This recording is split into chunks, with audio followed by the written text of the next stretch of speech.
L'environnement que nous voyons ici, c'est nous-mêmes qui sommes en train de détruire ça par nos activités qu'on appelle les activités anthropiques, les activités faites par l'homme. Aujourd'hui, on parle du réchauffement climatique parce que un peu partout, on ne trouve plus les forêts qui existaient. C'est-à-dire, les populations doivent vivre de ces forêts où ils défrichent les champs, ils font la braise, ils font ceci. Or, ils oublient qu'ils sont en train de détruire les arbres qui sont très importants pour consommer les CO2. Les CO2, c'est un gaz à effet de serre qui est à l'origine même du réchauffement climatique.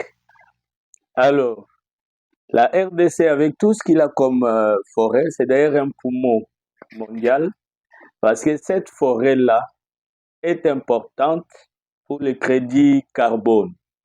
C'est-à-dire que tous les CO2 qui sont produits, tous ces gaz qui sont produits, sont consommés par ces arbres pour la photosynthèse. Or, la photosynthèse, c'est une réaction capitale qui est à la base de la production de l'oxygène pour la vie. Sans oxygène, il n'y a pas de vie. Et la production d'une molécule aussi importante qui est le glucide, le sucre. C'est très important. Mais maintenant, là, qu'est-ce que nous constatons? Si vous quittez Kikwit, vous allez vers Kinshasa, vous trouverez dans des villages ici des sacs et des sacs de braise. Donc, ils sont en train de couper les arbres qui normalement devaient consommer les CO2 pour éviter le réchauffement climatique. Et c'est comme conséquence ce que nous ressentons maintenant. Mais la forêt équatoriale est très importante au niveau même mondial. Ce n'est pas au niveau de la RDC seulement, parce que avec cette forêt, il y a encore beaucoup d'arbres qui peuvent consommer autant de kilos de gaz comme les CO2 que j'ai dit. Donc la RDC devait normalement bénéficier de ces forêts par ce qu'on appelle le crédit carbone. Voilà un peu ce que je pouvais dire pour la question. Alors, prof, vous étant qu'expert dans ces domaines, observant tout ce qui se passe, la dégradation de ces systèmes-là, quels sont les mécanismes que vous préconisez pour Voilà. éviter ça? Merci beaucoup, c'est encore une très bonne question. Ce qui devait se faire normalement, ceux qui coupent les arbres devaient planter. Donc, vous coupez un arbre, vous remplacez par un autre. Mais c'est ce qui ne se fait pas. Les déboisements devaient être accompagnés de reboisement.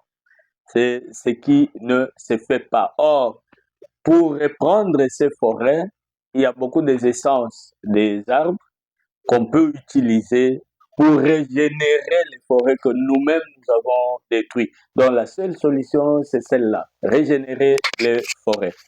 Alors, qu'est-ce que vous pouvez demander au gouvernement? Parce que le gouvernement qui est le responsable de tout le monde, c'est lui qui gère la population. Mais la population semble ignorer tout ce qu'il peut avoir comme ses responsabilités. Qu'est-ce que l'État doit faire? Voilà, c'est encore une très bonne question.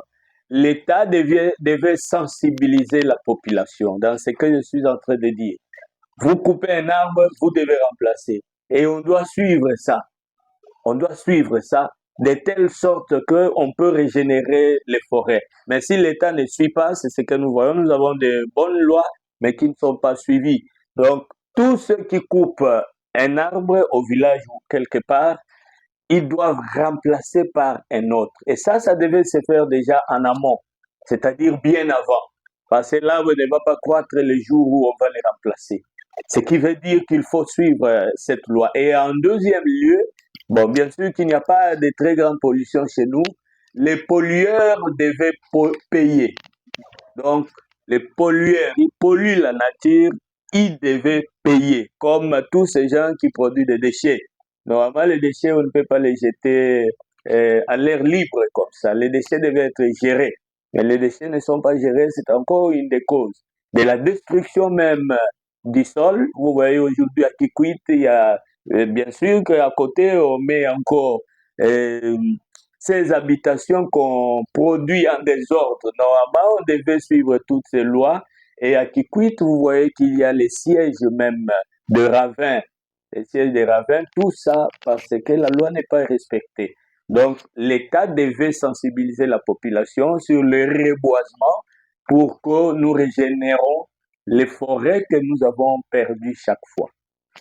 Prof, je reviens à vous, vous qui êtes enseignant. Lorsque nous avons étudié aux écoles primaires, il y avait le système qu'on nous demandait de venir avec les arbres, des jeunes plantes Les jeunes là. En plantes. tout cas, si j'ai encore une bonne mémoire. Mais ce système-là, l'enseignement ne s'adapte plus, soit ne l'applique plus.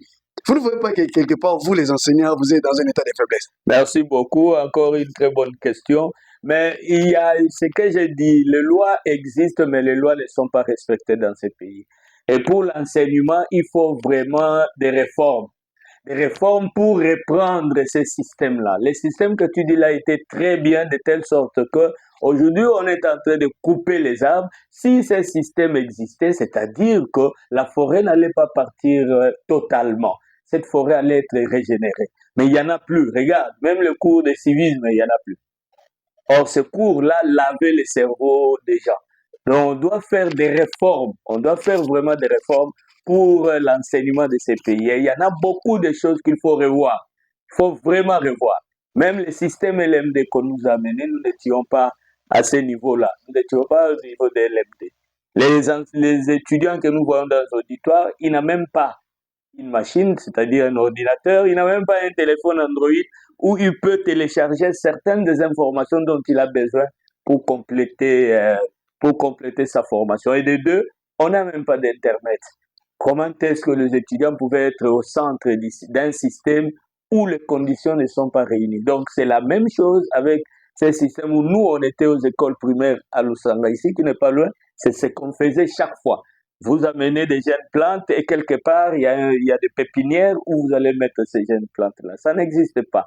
Si vous allez à Kin, il y avait des réserves de petites forêts dans la ville de Kinshasa qui n'existent pas. Donc nous sommes à la base de ces réchauffements climatiques en détruisant les arbres qui peuvent consommer les gaz à effet de serre.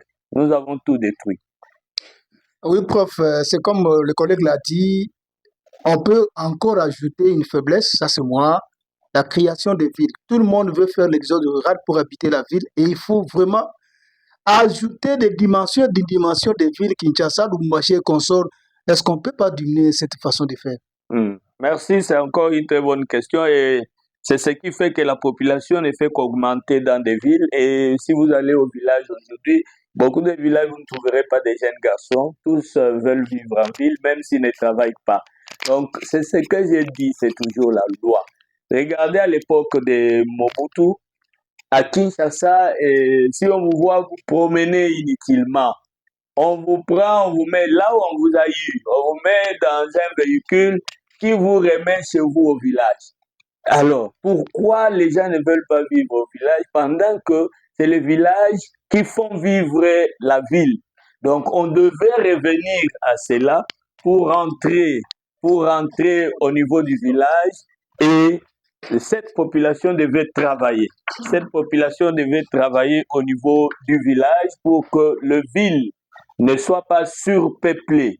Aujourd'hui, à Kinshasa, vous ne verrez pas un coin où il n'y a pas une grande population. Vous verrez même sur les avenues beaucoup de gens et qui ne font rien. Qui ne font rien. Et c'est pourquoi le système de Kuluna augmente parce qu'il a besoin de vivre. Il n'a pas d'argent. Qu'est-ce qu'il va faire? Il va s'attaquer aux gens qui ont un peu de moyens. Donc, ce système-là devait revenir de telle sorte que ces gens qui n'ont rien à faire en ville rentrent au village pour produire. Et lorsqu'ils produisent là-bas, ils ont l'argent, ils ne vont plus s'attaquer à la population. Non, ils seront vivre à ce niveau-là et ils amèneront tout ce que la ville a besoin pour vivre aussi. Et il y a un surpeuplement partout, dans toutes les villes, parce qu'il y a exode rural. Et ils ne se retrouvent pas chez eux, mais ils devaient rester là-bas, faire les champs, faire des travaux qui peuvent leur rapporter l'argent. C'est vraiment un problème capital. Oui, prof, on a bien suivi votre réaction. Alors, tout ce que vous avez comme des pistes de solutions là, vous ne pouvez pas aller vers le gouvernement pour lui proposer ça. Merci beaucoup. Et là, il y a encore un problème. Regardez, beaucoup de pays vivent comment? Les pays, lorsqu'il y a un problème dans la société, les pays cherchent les universités pour avoir la solution. Ce n'est pas le cas chez nous. Il n'y a pas une bonne collaboration entre les gouvernements et les universités. Ça, on Mais je doit pense se qu'on le vous dire. accuse, vous qui êtes dans le système de Hein, l'enseignement, vous êtes comment? politisé. Ah, Vous mais êtes c'est derrière ça. le politicien. Voilà, c'est ça. Et les grands mal, c'est ça. Pourquoi? Mhm. Regardez, un prof, pourquoi il va aller chez les politiciens? Parce que ne nous trompons pas. Dans ces pays, ceux qui vivent mieux sont les politiciens. Je suis professeur d'université, mais l'argent qu'on me paye, moi, c'est ça le vrai problème. On me paye un salaire qui n'arrive même pas à 2000 dollars. Regardez, on a dit qu'on va payer un prof 2000 dollars. Mais le salaire que j'ai aujourd'hui, c'est dans le 1100 dollars. Comment un prof va vivre avec... Regardez, nous sommes des Africains. On sait qu'à la famille, il y a un professeur. Comme moi, je suis là. Mais tout le village viendra chez toi. Tout le village est là. Mais avec un salaire de 1100 dollars, quelle est la solution que tu vas trouver? C'est pourquoi vous trouvez les profs derrière les politiciens. Même si ce politicien n'a pas un niveau, mais le prof est là derrière lui. Il s'agenouille même pour avoir l'argent. Maintenant, on doit se dire les choses. Il s'agenouille pour avoir l'argent. Simplement pour survivre. S'il ne fait pas ça, tout le village qui vient chez lui ne va pas vivre. Moi, je suis ici, mon village n'est pas trop loin, je crois à 200 km. Mais tu verras un matin, quelqu'un vient sans même t'informer. Et il vient pour te poser des problèmes d'argent. Comment tu vas trouver des solutions à ces problèmes si tu ne suis pas un politicien? Mais moi, je vais vous dire que moi, le professeur Jules qui t'a dit, je ne peux jamais être derrière un politicien. Je ne le ferai jamais. Oui, prof, vous étant que... Et là, est-ce que vous ne pouvez pas vous unir pour que vous puissiez avoir une force sur la politique? Oui, merci beaucoup. Il y a beaucoup d'associations. Si vous allez à l'UNIKIN, vous verrez l'association des professeurs de l'université de Kinshasa. Et il y a Rapico. Rapico, là, regroupe même tous les professeurs du pays. Maintenant, là, on venait de nous dire qu'on va nous donner les compléments sur notre salaire. On a promis, mais on n'a pas fait. Rapico a demandé, a donné même l'ultimatum de 3 jours, mais on n'a pas fait. Regarde ce que nous vivons. Donc tous, nous sommes gérés par cette politique qui ne voit pas la population. C'est un problème très sérieux. Donc, c'est le gouvernement, à travers le président de la République, qui devait revoir ce système-là. Si on promet, on doit réaliser. Parce que les profs n'arrivent pas à vivre. Est-ce que, prof, nous pouvons dire qu'on est en train de consommer une poison retardée? Mais oui, mais c'est ça. Et mais d'ailleurs, on le disait avant. Si aujourd'hui, il y a des koulounas partout, on le disait déjà avant. On le disait, mais regardez, on a des koulounas. Mais qu'est-ce qui arrivera demain avec tout ce que nous sommes en train de vivre? Ça, c'est ce qui veut dire que nous sommes en train de détruire notre propre pays. Nous détruisons le pays. Voilà, prof, nous tendons vers la fin, votre dernier mot. Merci beaucoup et je suis très content pour qu'il y ait des réclamations comme ça. Mais alors, que ce que nous disons doit être suivi par ceux qui nous gouvernent et qu'ils aient aussi le cœur des Congolais que nous sommes. Ceux qui souffrent sont des Congolais. Hier, vous n'étiez pas, lui, il était là. Il fallait voir quelle était la population qui était ici à l'université pour venir suivre seulement un cahier, un bic. Et aujourd'hui matin, la même chose, cette population était encore dehors, croyant qu'on va encore donner. Non, on doit gouverner comme il faut. Nous sommes des frères et nous sommes dans un même pays. Et on doit avoir pitié de ceux qui souffrent. Les gens souffrent, les gens souffrent. Donc, il y a l'inégalité salariale partout. L'inégalité salariale. Vous allez à l'école secondaire, un enseignant peut-être 200 000, 300 000 à peine. Mais qu'est-ce qu'il va faire lorsqu'il a des enfants à l'université où on demande, ici chez nous par exemple, 950 000 francs. Donc, voilà, pendant 3 mois sans toucher à cet argent pour payer les frais de son enfant. Voilà, donc on doit avoir pitié de nous. Vraiment, le gouvernant doit avoir pitié de nous. Est-ce que souhaitez-vous un bon jour avec ce gouvernement? Ah non, moi je ne vais pas accepter. Ça, je vous dis, c'est vraiment ma position. Je ne vais pas accepter parce que je vais me salir. Je ne vais pas accepter ça. Je n'accepterai pas. Non, mais je te dis, ouais, je vais me salir. Je vais me salir parce qu'il y a des choses que tu vas faire malgré toi. Malgré toi, tu es obligé de faire. Or, il faut vivre normalement. Et pour vivre sans problème, je m'abstiens. Je m'abstiens à travailler au gouvernement. Je ne peux pas. Voilà, prof. Merci beaucoup et on est ensemble.